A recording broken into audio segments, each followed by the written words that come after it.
What's up? I'm Tyler. And I'm Dakota. And this is the Bourbon and Business Podcast, where we interview successful businessmen and women to let you in on why success doesn't have a single formula to follow. We also have a little bourbon tasting along the way because why not? Why not? So guys, please enjoy this episode and let us know your thoughts at Bourbon and Business Podcast on Instagram.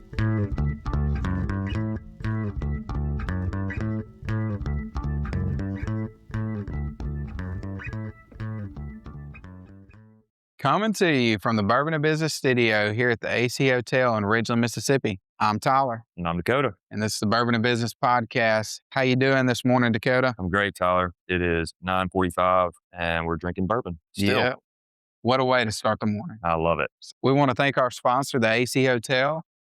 They have great space here. So if you're looking for a place for family to stay when they're coming into town, or if you're looking for a staycation, they've got a great chef, great kitchen. They got a great bar, and then they got a ton of stuff to do around here close too. So yeah, AC Hotel is a great location and top-notch place. No doubt. Here in Ridgeland. No doubt. You want to introduce our guests to us this morning? I do. Today we have special guest, Duncan Welch, founder, managing partner at Duncan Financial Solutions. Duncan, welcome. Thank you. Glad to be here. Glad to have you. And then Dakota, for the first sip, what are we sipping on? We are sipping on Kentucky Owl, the Wiseman bourbon. I've heard it pronounced the Wiseman. That's not true. I made that up. I instantly feel wiser after. Do you? So That's what bourbon will do. Say. Drink responsibly. Yeah, if you ask someone else, they'd probably say you're not too wise, but I'd say you're very wise. Well, thank you. I like this a lot. What was the price point on this bottle? I think it was like $40 or $50. So around 40 or 50. And if you want a bottle of this, our sponsors, Cheers Vineyard and Gluckstadt, go get you a bottle. They have a great selection of bourbons, but if you don't like bourbon, if that's not your thing, they have vodkas, tequilas, wines, gins, whatever else I'm missing, moonshines, pretty much anything in the spirit world.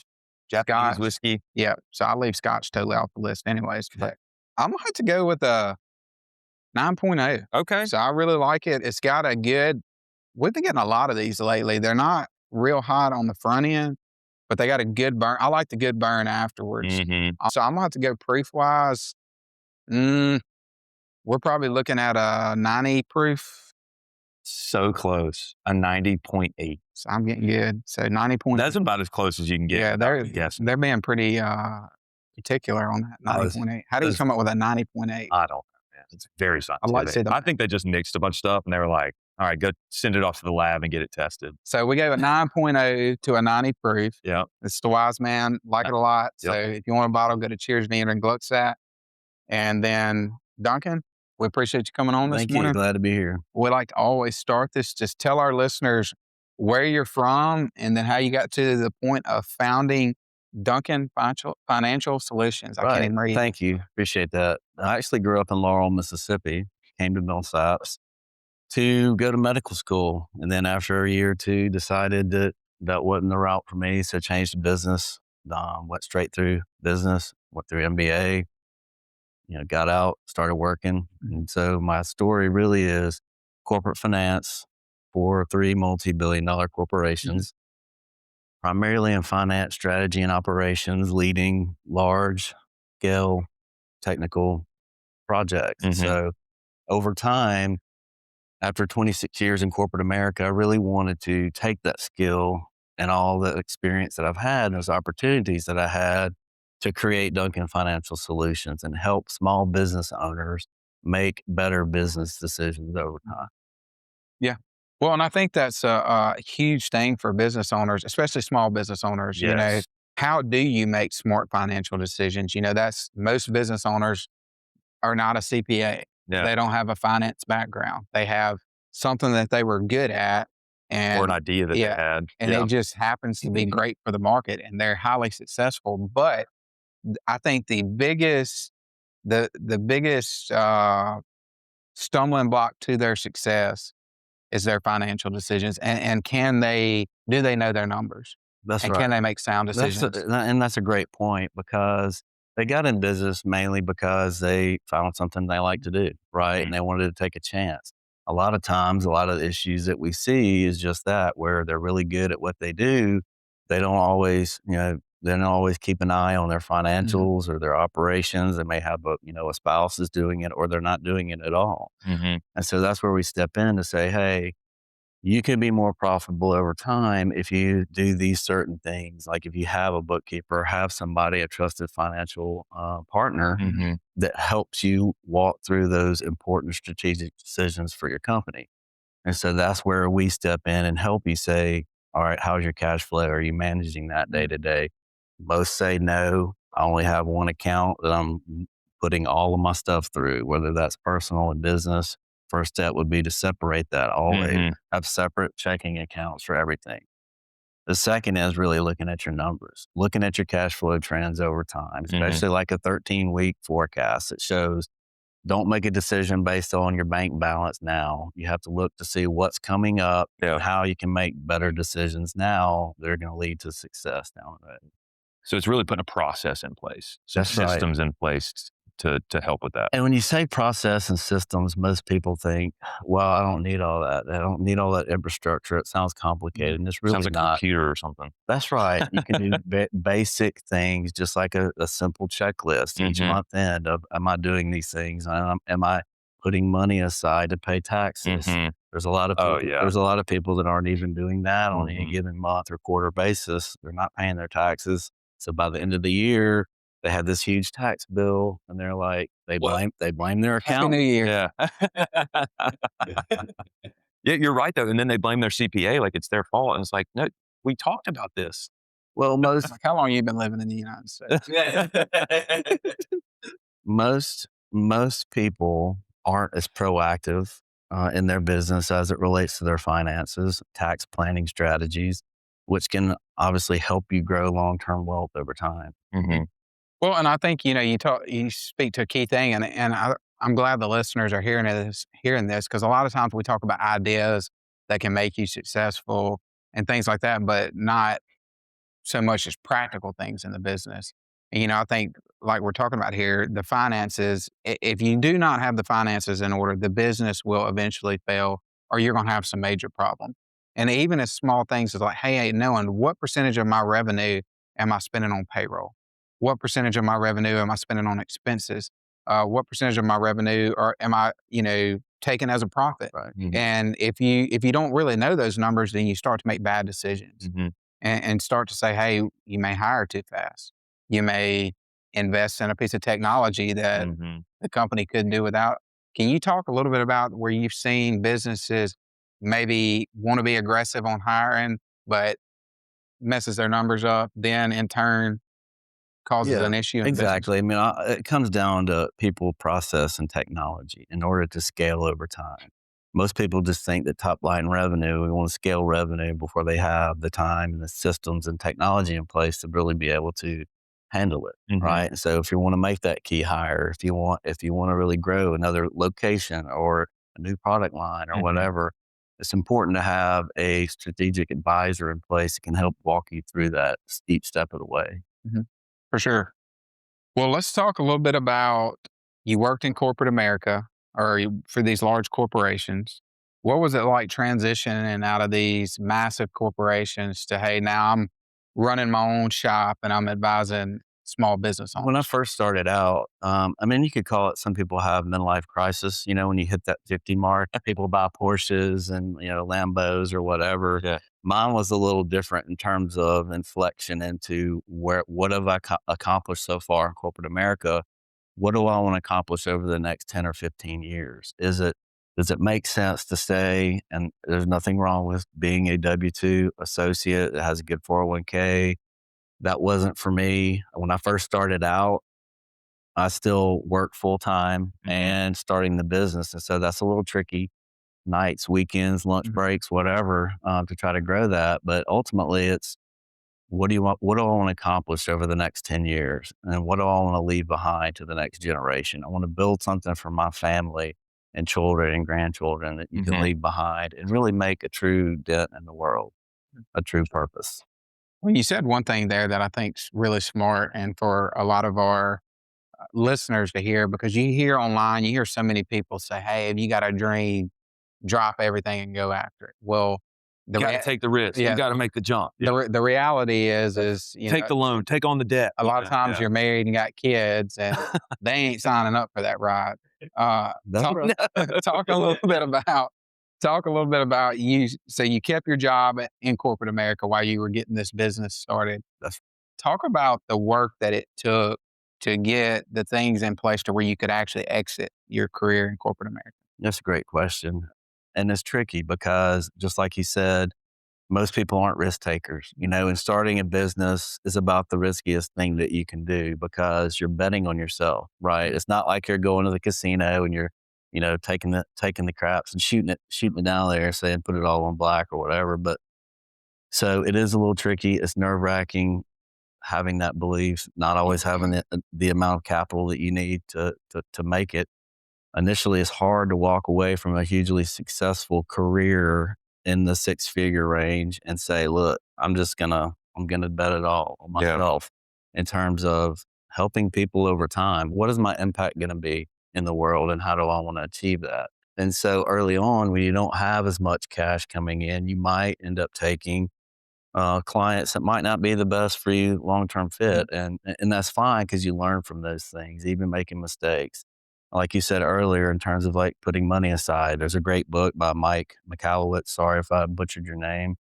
Profit First. It all comes down to just what you said, taking a percentage, putting it in profit, taking your percentage, putting in your tax account so that you have those bases covered over time. And so those are key resources in terms of reading books, always accumulating knowledge and learning throughout. So early on, you're like, what do I really need and what can wait till later? Mm-hmm. What accounting software, whether that's QuickBooks or Xero or Excel or whatever, as long as you're using something and tracking that over time really helps. Mm-hmm. How did you know when the right time to make the jump was into full time? How did I know in the right time? You don't always. And you question yourself and your spouse questions you and like, what are we doing here? So really comes down to leap of faith. Ultimately it is tough leaving that secure job or what we think is secure. Never really is, right? I mean, I fire you tomorrow. Any day of the week. Anybody's replaceable. You realize over time, like, look, I believe that I'm a high achiever. I'm very proactive. I like to set goals and achieve those. And where are you getting the biggest reward in life? Is it through a paycheck or a normal merit increase, or is it like getting value to business owners, seeing the success that they can have based on your guidance? And then ultimately there is a monetary reward for that over time. So what would you say, or tell us a little bit about the conversations maybe that you had with your wife? Like how were those difficult conversations where it was like, are we sure we want to do this? The we part's always, it's kind of like at first, after 20 years of not having an accounting class, I decided to go back, part of my midlife crisis, and get my CPA. And so your brain does not work the same in your late 40s as it did in your 20s. Sure. So that was a significant accomplishment, in my opinion. And some of the things that help lead to making some of those tough choices of what I want to do long term comes down to, do you feel like you're getting justifiably compensated for your contributions? And a lot of times that is the foundation that leads to those decisions. And so it took me a while, and I did not pass every section the first time around to the point where my wife's like, what are we doing here? What's the plan? Because you're spending nights and weekends studying, and it took 2.5 years to finally get it. And then developing the businesses. My wife's like, we really didn't even consult me on not starting 1 or 2 businesses or whatever. So what are we doing? If you died tomorrow, I don't even know what I should do. So part of it is clear and open communication with your spouse, and having them on board is crucial and critical. I think that's super beneficial for our listeners to hear, especially if they're thinking about starting a business. It's like, what is that at home life, right? Most problems could be avoided through clear and open communication. And I've learned that the hard way because I'm not always the most open, and I am an honest communicator, sometimes too honest, but not always as open and clear as I should. Well, and I think that's good to hear because a lot of times, especially people with an entrepreneurial spirit, a lot of times, especially, it's not as big of a deal when you're not married and don't have kids, you just go and do. kind of what you feel like doing.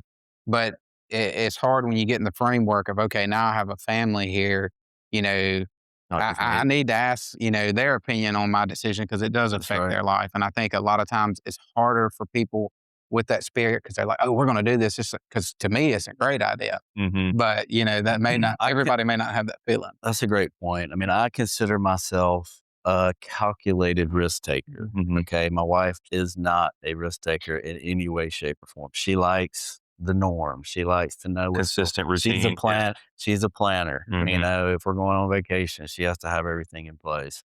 I'm not like that. I'm like, just throw some clothes in a bag and let's go. We'll figure it out on the road. On the road. Now in business, Forgot a belt. Have to in get a belt. business, I'm not that way. I But bought so many personnel, belts. Does not surprise me. Well, let's talk a little bit about corporate America because I think, especially, for us when we were going through school, the dream was, hey, get out and go work, for a large corporation that's got all these benefits.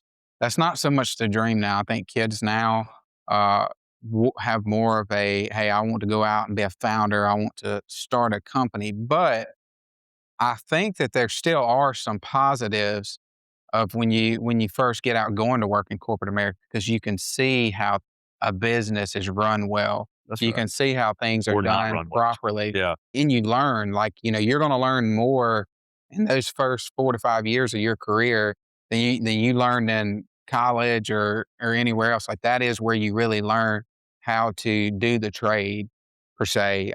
What is your advice to young people that say, hey, maybe I want to get out and start a business, but are there benefits to them going to corporate I mean, a America? lot of times that decision comes down to, do they have support in terms of if it's a parent or grandparent, or do they have some set amount of money on the side that they can fall back on if Mhm. something doesn't go right? A lot of Right. people can, do that and have that.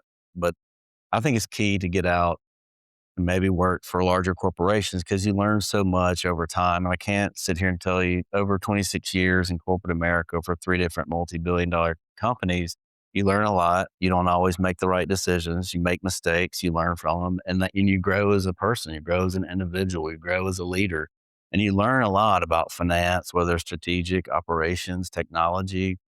There might be moments like that where you're like, I can't take another day of Mhm. this job. I've got to find something else to do.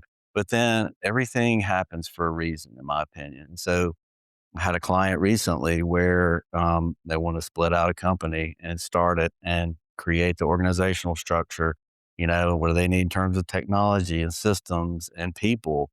And I would not have been able to do that in the span of a few days without the 26 years of Yeah. experience that I had accumulated, that I thought, what am I going to do with all this knowledge? Is it useful? Am I going to be able to use it? Situations like that, you can use that power of the knowledge and be able to make meaningful contributions to business owners. Yeah. And I say that to say, like, because there is such a stigma, like people want to demonize these corporations, and some are justified, but I think the majority are not. These companies are investing in you. These companies are paying you a salary. These companies are train. The biggest thing is they are training you to do something and do it well. And you're not going to get that knowledge most of the time at a university or anywhere else. You're going to gain that knowledge there. So you know, make sure to take that into account when you're making Mhm. your decisions. And that helps you later down the road, especially if you can learn how to skill stack, right? So if you go from one corporation, one company to another, or if you start your own business, taking what you learned, you didn't go back and become a doctor. You know what I mean? Like, and then spend a lot more time in school and have to do that. And that's fine to anybody who wants to do that if that's your dream. But what you did was you took what you were doing and you were like, I think I can do this a little bit better, a little bit more efficient, and do it That's right. in a way that's going to impact me and other people in a more That's right. beneficial way. I mean, and some of those skills you learn over time. You might start out in corporate finance, financial planning analysis. You get some operational experience. And then just in the last 20 years, 15 to 20 years is really brought into technology in terms of systems and how it all works and organizational alignment.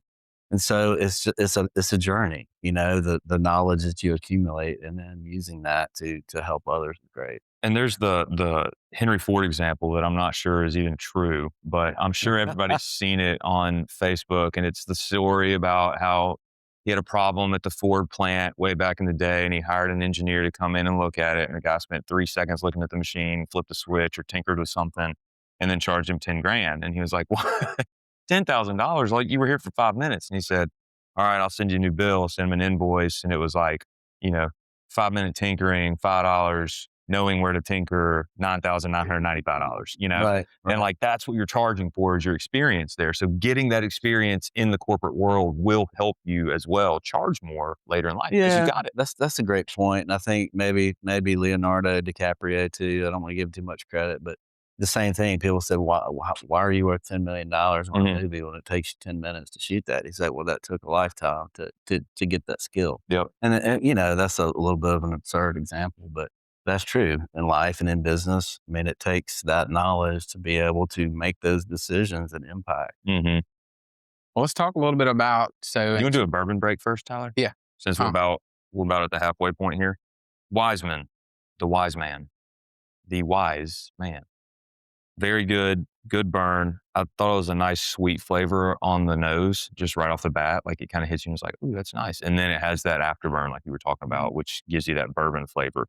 Solid aftertaste. I'm going to land at a 9.2. 9.2. Yeah, really good bourbon, especially for like $40, $50 price point. It's going to be really nice.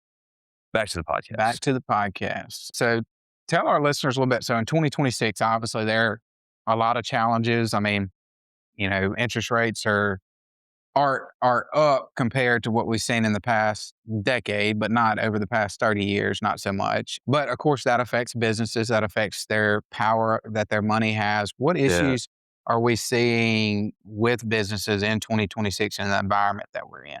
That's great. That's a great question. In 2026, it's, interest rates, it's the geopolitical tensions, the war, everything. So it does impact a lot of strategic decisions that business owners have to make day to day. When you have a sound business and strategic partners in place to help you guide through those decisions is key. Mainly as it relates to cash flow, or if people are needing to kind of leverage, through debt to expand. That's a bigger challenge today than it has been in the past, because obviously interest rates are higher. So the key decisions still need to be made, as long as they're the right ones and you have the right people behind you helping you making those decisions. So that's a great point. Great point. Well, give our listeners, say there's somebody and they're looking, hey, I'm starting my business, other than calling you, obviously, to say, hey, we need to be advised here. What are some key things that they can do on the front end to make sure that they're not going to experience major problems 2 to 3 years down the road? Depending on the business, most people do whatever their business is very well. I mean, most people think that they can do their own accounting. That's easy. Oh, I know how to enter stuff in QuickBooks or Xero or whatever. It's very important to get a good bookkeeper.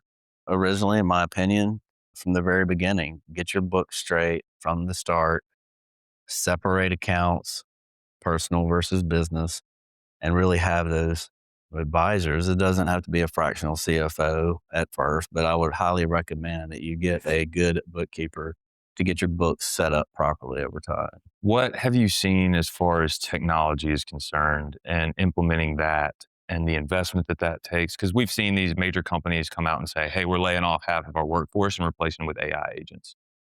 Obviously, that's a huge decision. And I feel like a lot of people probably jumped the gun on that, because I don't think the agents were quite where they should have been. And I think even McKinsey Consulting has come out and said, like, hey, we're replacing like half of our workforce with that. Yeah, and I think that, that's the great AI boom, right? We've heard some speakers this past week about beware, it's going to get rid of all these jobs, but ultimately most of those are going to be the repetitive type jobs, right? I mean, you still have to have the human factor in between to kind of understand what is double check the work. That's right. I mean, you need those senior people to be able to say, yeah. I mean, because I use AI. My wife tells me all the time, oh, did ChatGPT tell you that? And I was like, well, yeah, but you have. I said yes, but you first off, his name is Chat, okay, not ChatGPT. I haven't named my own agent yet. So one of the speakers we had at the MSCPA conference was on AI, and he scared everybody in the room. Yeah, he did have a master agent called Neo, that he was talking to, and it is the speed with which the technology and intelligence is accelerating is quite scary. If you're not scared, then I don't know what to say. It's powerful, and you can use it in the right way, but also you still can't replace the human factor. Sure.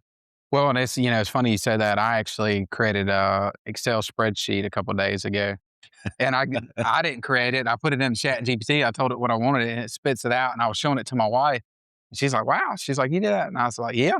And then I was like, a couple minutes later, I was like, "Well, ChatGPT did it." And she's like, "I knew it." I was like, "Well, you should have knew it from the beginning." Oh my gosh! But it is funny. But these tools, we can use these tools. It literally took me 5 minutes to get a spreadsheet that would have taken me hours because I suck. That's how you just double click the Excel icon and the spreadsheet opens. You don't have to have ChatGPT. Now, this was speed and information into other sheets and all of that. It's had all kind of formulas. This is a very intricate model. Yeah. So Understood. probably not intricate for somebody that knows what they're doing on Excel. But Please open Excel for me. Yeah. I think the key point is, yes, leverage technology to become more efficient. Use the power to help you become more efficient in your own life and work, because you can create better products over time with a questioning mind. Don't just take what it gives you and don't read it, just hand it. But if you use it and leverage that power that it can give you, it is quite extraordinary. You've got to treat it with a level of respect. That's right. You've got to, don't be like so scared of it that you'll never use it. But at the same time, don't use it in every aspect of your life and just think it's, going to run your life for you, because then you lose what makes you That's right. human in the first place. Absolutely. Yeah. Or if, we see it all the time now on TV and things, if you're writing an apology letter to apologize to everybody, don't send it to us from ChatGPT. Or if you do, at least take the dashes and stuff out of it. Yeah, at least take the insert name here part out of the letter first. Please put the actual name. Read it before you send it. Yes. Yeah. Well, I'd like to take this time, tell our listeners, say someone's listening to this and they're saying, "Hey, I'm running a business. It's successful, or at least I think it is." But Big difference. I don't know my numbers. Yeah. And I've kind of been running that by the seat of my pants, but we have been doing so well that we've been able to continue. Right. How can they get in touch with you? Absolutely. On any social media, my website, any social media, text me, email, all of that info is readily available. It really comes down to three things, I think. It really comes down to clarity, confidence, in what you're doing in your business. And as long as you have clarity, confidence, it gives you the control feeling of, what's going on, where you're going, you have clearly defined goals and how to execute them. Mm-hmm. And Tyler, could you please explain to our listeners what "by the seat of my pants" means? That means you're flying by the seat of your pants. So I don't know if you look it up, ChatGPT it and see what it says. And, we want to, if the IRS wants to sponsor us, I'm going to go ahead and tell you, pay your taxes if you're running a business. Instead of us sponsoring the IRS. But anyways. I feel like I am right now. Well, what are your thoughts? What do you rate it at? I like it. It's very good. I don't drink as much bourbon anymore as I used to. I'm kind of just a light beer kind of guy, but it was excellent. Okay. I don't know if this is a parting gift or not. Can be.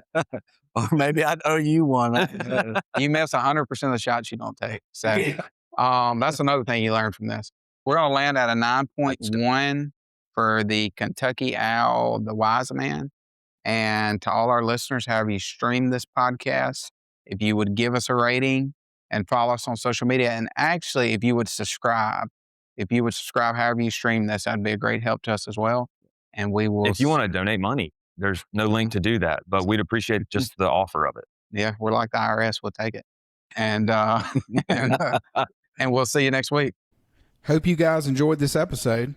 If you have any feedback or would like to be featured, reach out to us at bourbonandbusinesspodcast@gmail.com.